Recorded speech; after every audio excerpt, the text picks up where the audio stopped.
कोणत्याही लव्ह स्टोरीत प्रेम ही सर्वात महत्त्वाची गोष्ट आहे. प्रेम नसेल तर ते आकर्षण किंवा व्यसनेची भूक समजली जाते. अशाच प्रकारच्या लव्ह स्टोरीचे परिणाम अनेकदा भयंकर घडतात. झारखंडच्या एका शहरात देखील अशीच एक घटना समोर आली आहे. श्रीराम प्लाझा इथं सुरू असलेल्या टाटा म्युच्युअल फंड कार्यालयात ब्रांच मॅनेजर म्हणून काम करणाऱ्या 44 वर्षाच्या व्यक्तीनं त्याच्याच 22 वर्षीय सहकारीशी प्रेमसंबंध जुळवले होते. मिळालेल्या माहितीनुसार टाटा म्युच्युअल फंडच्या ऑफिसमधील ब्रांच मॅनेजर नीरज आनंद आणि कम्प्युटर ऑपरेटर निशा कुमारी यांच्यात काही वर्ष प्रेमसंबंध होते. ब्रांच मॅनेजरची निशासोबत लग्न करण्याची इच्छा होती, मात्र घरच्यांच्या दबावामुळे तिनं नकार दिला. यावरून दोघांमध्ये भांडणही झालं. याच दरम्यान निशाच्या घरच्यांनी तिचे दुसऱ्या शहरात लग्न लावून दिलं. यानंतर तिनं ऑफिसला जाणंही बंद केलं.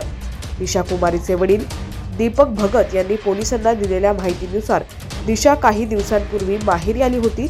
रविवारी म्हणजे 21 जानेवारीला मैत्रिणीच्या लग्नासाठी खरेदीला जायचं आहे असं तिनं सांगितलं होतं. यावेळी वडिलांनी तिला दुचाकीवरून शहरातील बँकेच्या वळणावर सोडलं होतं. मात्र उशिरापर्यंत ती घरी न परतल्यानं कुटुंबीय चिंतेत पडले. त्यांनी बनमोड पोलीस ठाण्यात निशा गायब झाल्याचीही तक्रार नोंदवली. पण दुसऱ्याच दिवशी टाटा म्युच्युअल फंडच्या कार्यालयात निशाचा मृतदेह सापडला.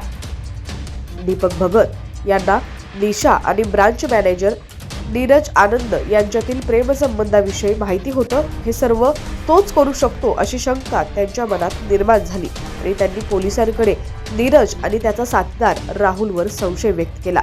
दुसरीकडे या घटनेनंतर नीरज फरार झाला होता, त्यामुळे त्याच्यावरील संशय अधिकच वाढला होता.